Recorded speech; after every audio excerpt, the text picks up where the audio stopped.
தொட்டுக்க ஊறுகாய் மட்டும் இருந்துச்சுன்னா போதும், ஒரு தட்டு சாதம் சாப்பிடலாம். எப்படி சேர்த்துன்னு பார்க்கலாமா? 1 கப் சாப்பாட்டு அரிசி எடுத்துக்கோங்க. இது கூடவே 1/2 கப் துவரம்பருப்பு எடுத்துக்கலாம். இப்போ இதை நல்லா வாஷ் பண்ணிட்டு ஊற வச்சு எடுத்துக்கோங்க. இப்போ குக்கரில் 3 ஸ்பூன் எண்ணெய் சேர்த்துக்கோங்க. இது கூடவே ஒரு 10 போல் சின்ன வெங்காயத்தை கட் பண்ணி சேர்த்துக்கலாம். கூடவே ஒரு 3 பல் பூண்டு சேர்த்து இதை நல்லா வதக்கிக்கோங்க. இப்போ ஒரு தக்காளி பழம் சேர்த்து அதையும் நல்லா வதக்கிக்கலாம். இப்போ உங்களுக்கு தேவையான காய்கறி எல்லாமே சேர்த்துக்கோங்க. கத்திரிக்காய், கேரட், பீன்ஸ், வெண்டைக்காய், முருங்கைக்காய் எல்லாமே நான் சேர்த்துருக்கேன். இது கூடவே 1/2 ஸ்பூன் மஞ்சத்தூள், 1 ஸ்பூன் தனி மிளகாத்தூள், 1 ஸ்பூன் சாம்பார் பொடி, 1 ஸ்பூன் உப்பு சேர்த்துக்கோங்க. இது நல்லா வதக்கிக்கலாம். இப்போ ஊற வச்ச அரிசி பருப்பு சேர்த்துக்கோங்க. ஒரு சின்ன நெல்லிக்காய் சைஸ் அளவுக்கு புளியை கரைச்சிட்டு சேர்த்துக்கோங்க. இது கூடவே 6 கப் அளவுக்கு தண்ணி சேர்த்துக்கோங்க. இது கரெக்டாக இருக்கும். தண்ணி நல்லா கொதிச்சதும் குக்கர் மூடி 4 விசில் வச்சு எடுத்துக்கோங்க. இப்போ இது ப்ரெஷர் போகட்டும். தாளிப்புக்கு 2 ஸ்பூன் எண்ணெய், 2 ஸ்பூன் நெய் சேர்த்துக்கோங்க. இது கூடவே 1/2 ஸ்பூன் கடுகு, 1/2 ஸ்பூன் சீரகம் சேர்த்துக்கலாம்.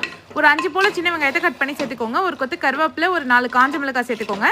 1/2 ஸ்பூன் பெருங்காயத்தூள் சேர்த்து நல்லா தாளிச்சிட்டு இதை ரைஸோட சேர்த்துக்கோங்க. லாஸ்ட்டாக கை நிறைய கொத்தமல்லி தழையை போட்டுட்டு சர்வ் பண்ணி பாருங்க.